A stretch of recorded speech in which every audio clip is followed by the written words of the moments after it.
পাশের বাড়ির বৌদির জামাই বোকা। একদিন বৌদি আমায় ডেকে নিয়ে বলল, তোর দুলাভাই একটা বোকা, আমার কষ্ট অভাব দূর করতে পারে না। আমি বৌদির কথা শুনে অবাক হয়ে যাই। একদিন বৌদি আমার সাথে যা করেছিল তা শুনলে তোমাদের চোখ কপালে উঠে যাবে। হ্যালো বন্ধুরা, কেমন আছো তোমরা সবাই? আমি তোমাদের সবার প্রিয় কেয়া আপু, তোমাদের জন্য নিয়ে এলাম একটা নতুন গল্প। আজকের গল্পটা শুনলে তোমাদের 100% হাত নাড়াতে হবে। প্রতিদিন নিয়মিত গোপাগপির গল্প পাওয়ার জন্য আর আমার সাথে কথা বলতে চাইলে আমার চ্যানেলটি সাবস্ক্রাইব করে নোটিফিকেশন বেলটি অল করে রাখুন। তো গল্পটি শুরু করা যাক। আমি তখন ছোট, ক্লাস 7-এ পড়ি। আমাদের পাড়ায় প্রতিদিন রাতে গানের আসর জমত।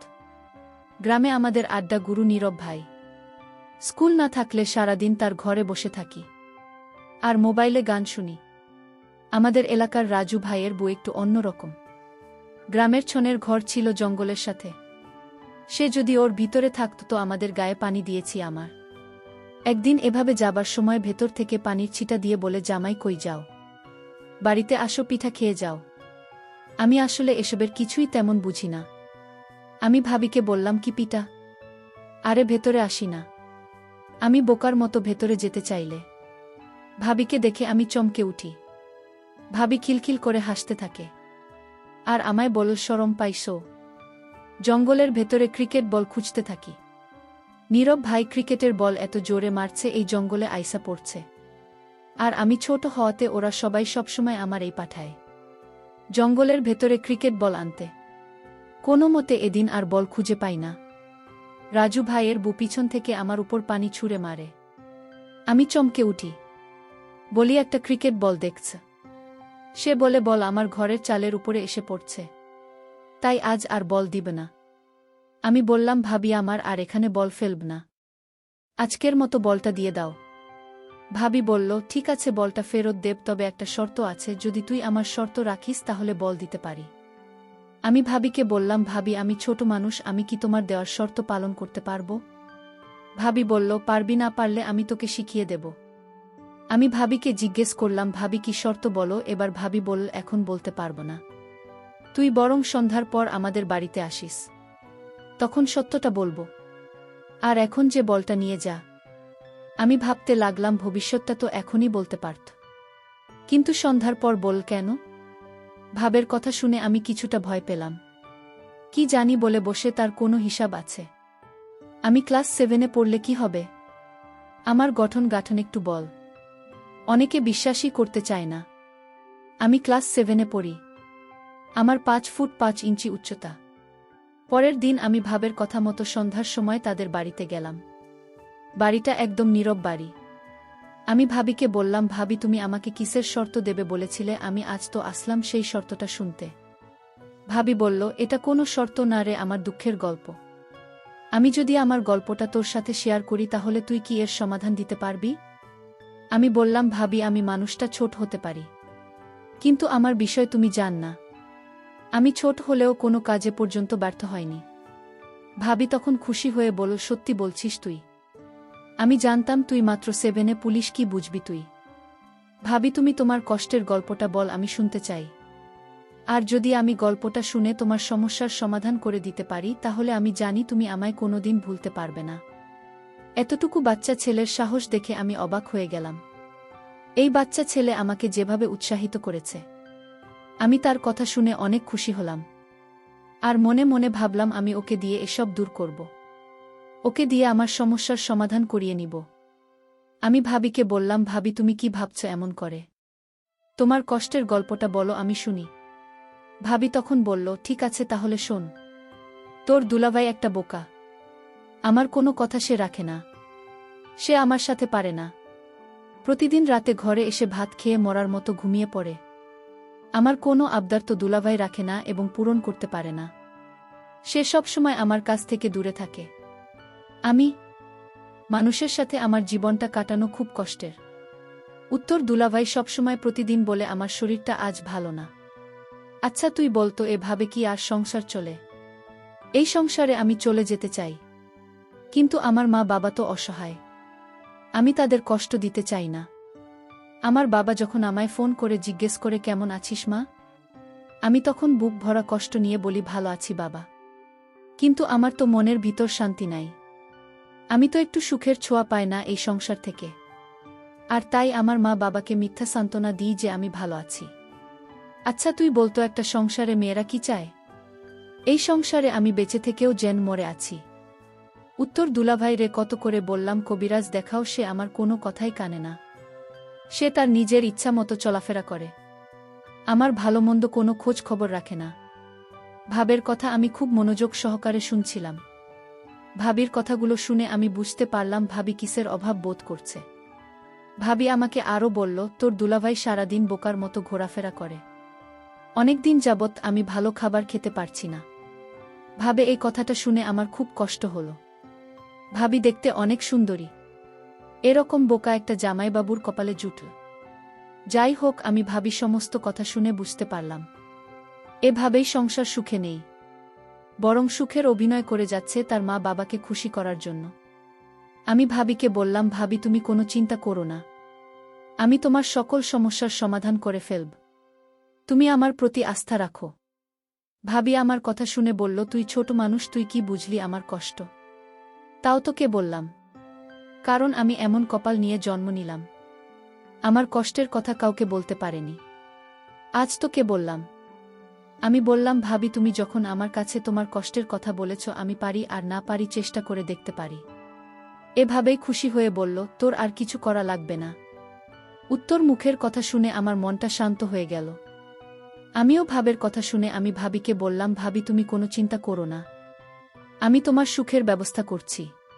তুমি শুধু আমার কথা রেখো, যখন যা বলব তখন তোমার তাই করতে হবে। আমি ভাবিকে বললাম, ভাবি তুমি একটু অপেক্ষা করো, আমি আমার বাড়ি থেকে আসছি। আমি তাড়াতাড়ি বাড়িতে এসে আমার বাবার পকেট থেকে কিছু টাকা নিয়ে বাজারে গেলাম। আমি মনে মনে চিন্তা করলাম, ভাবি কি আজ আমি দেখিয়ে ছাড়ব আমাকে বলে আমি বাচ্চা মানুষ। হায় ভাবি, তুমি আমার সম্পর্কে জান না, তুমি আজই বুঝতে পারবে আমি বাচ্চা নাকি কিশোর। আমি বাবার পকেট থেকে টাকা নিয়ে বাজারে গেলাম। বাজারে গিয়ে 1 কেজি গরুর মাংস কিনলাম। আলু, পেঁয়াজ, রসুন, ভাবের জন্য সাবান, ফেস ওয়াশ, মুখের ক্রিম, হাতের ছুরি ইত্যাদি কিনে ভাবির বাসায় নিয়ে গেলাম। ভাবি আমার হাতে বাজার দেখে অবাক হয়ে গেলাম। আমি ভাবিকে বললাম, ভাবি চিন্তা করো না, তুমি এখানে বসো, দেখো তোমার জন্য কত কি এনেছি। আমি ভাবি যখন সকল সামগ্রী দেখালাম, ভাবি তখন বলল, তুই বাচ্চা মানুষ, এত টাকা কোথায় পেলি? আমি বললাম, ভাবি আমি এই টাকা জমিয়ে রেখেছিলাম, আমার কাছে আরও অনেক টাকা আছে ভাবি। ভাবি তখন বলল, এসব আমি নিতে পারবো না, তোর দুলাভাই জানলে আমি কি জবাব দিব, একবার ভেবে দেখেছিস? ভাবি বললাম, তুমি বলবে বাবার একটা গরু ছিল, সেটা বিক্রি করে কিছু টাকা মাকে খরচ করার জন্য দিল। তোর মাথায় তো দারুণ বুদ্ধি, কিন্তু আমার জন্য তুই এত কিছু করবে কেন? আমি তোর কি হই? আর এভাবে একটা গান আছে না, মানুষ মানুষের জন্য। আমিও মানুষ, তুমিও মানুষ, শুধু এইটুকু জেনে রাখো। আর তাছাড়া আমার তো আর বড় ভাই নেই, আমার কোনোভাবে নেই। যদি আজ আমার একটা ভাবি থাকতো আর সেই ভাবেই যদি তোমার মতো কষ্টে থাকতো, তাহলে আমি কি তাকে ফেলে দিতাম? আমি তাকে হেল্পও করতাম না। ভাবি তখন বলল, আসলে সত্যি তো অনেক মেধা আছে, তুই ছোট হলে কি হবে, তোকে আল্লাহ অনেক জ্ঞান বুদ্ধি দিয়েছে, তুই ভবিষ্যতে অনেক বড় হবি। আমি ভাবিকে বললাম, ভাবি এবার কথা বাদ দিয়ে রান্না করো, আজ তুমি গরুর মাংস দিয়ে ভাত খাবে, আমিও তোমার সাথে খাব, অনেক ভাল লাগবে। বলতে ভুলে গিয়েছিলাম যাকে আমি বাচ্চা বলে ডাকি, তার নাম সজীব, তার মা বাবা। ভাল লাগবে। বলতে ভুলে গিয়েছিলাম যাকে আমি বাচ্চা বলে ডাকি, তার নাম সজীব, তার মা বাবা আছে, তাদের একটা মাত্র সন্তান, সে হচ্ছে সজীব। আর একমাত্র সন্তান বলে সজীবকে তার বাবা মা অনেক স্নেহ করে, যখন যা চায় তাই দেয়। আমি সজীবকে বললাম, সজীব তুমি বস, আমি রান্না করি। সজীব তখন বলল, ভাবি আমি তোমার সাথে রান্নায় হেল্প করি। আমি বললাম, ঠিক আছে কর। আমি আর সজীব মিলে রান্না শেষ করে ঘরে নিয়ে যখন খেতে বসব, ঠিক তখনই আমার বোকা জামাই বাড়িতে হাজির। সজীব আমার স্বামীকে ভয় পেয়ে সে কাঠের তলে লুকিয়ে পড়ল। আমার হামলা স্বামী আমায় জিজ্ঞেস করল, কি রে সোনিয়া, আজ ঘরে মাংসের ঘ্রাণ পাচ্ছি কেন? মাংসের ঘ্রাণ কোথা থেকে আসছে? আমি তখন আমার বোকা স্বামীকে বললাম, আমার বাবা এসেছিল, আজ দুপুরে আমার জন্য অনেক কিছু নিয়ে আসছে, তুমি তো আমার ভরণ পোষণ করতে পারো না, আর তাই বাবা আমার জন্য হাতের ছুরি, মুখের ক্রিম, ফেস ওয়াশ, ব্যাগ ভর্তি বাজার নিয়ে আসছিল। আমার স্বামী একথা শুনে বলল, আমার সুর আবার এত দর্দ হয়েছে আমাদের প্রতি। হঠাৎ এই দশা কেন? যাই হোক, অনেক দিন পর ঘরে মাংস রান্না হলো। দাও, পেট ভরে ভাত খাই। আমি মনে মনে বললাম, শুধু খেতে যান, ঠিকমতো দিতে জানো না। এদিকে সজীব কাঠের নিচে শুয়ে ঘুমিয়ে পড়ল। আমি আমার স্বামীর জন্য ভাত আর মাংস নিয়ে তার কাছে গেলাম। তাকে খেতে দিলাম। সে শুধু মন ভরে ভাত খাচ্ছে, আর একটা বার জিজ্ঞেস করল না, তুমি খাবে না আমার সাথে? তুমিও খাও না। সে তো এই কথাটা বলতে পারত, কিন্তু তার মাথায় এতখানি বুদ্ধিও নেই।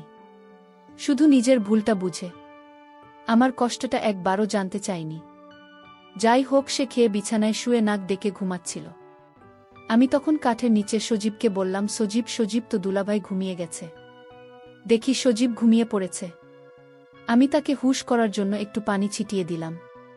তখন সে লাফ দিয়ে উঠে পড়ে। আমি তাড়াতাড়ি কাঠের তল থেকে বের হয়ে বাইরে চলে আসলাম। আর ভাবিকে বললাম, ভাবি, আমি আজ চলে যাই, বাবা মা আমার জন্য চিন্তা করছে, কাল আসব। আর ভাবি, তুমি আমায় একটা কথা দাও। কি কথা? তুমি রাতে পেট ভরে মাংস দিয়ে ভাত খেয়েও আমার কথা না রাখলে আমি আর কোনোদিন তোমার বাড়িতে আসব না। ঠিক আছে, আমি সত্যি খেয়ে নেব। এখন তুই বাড়িতে যা। আমি বাড়িতে চলে আসলাম।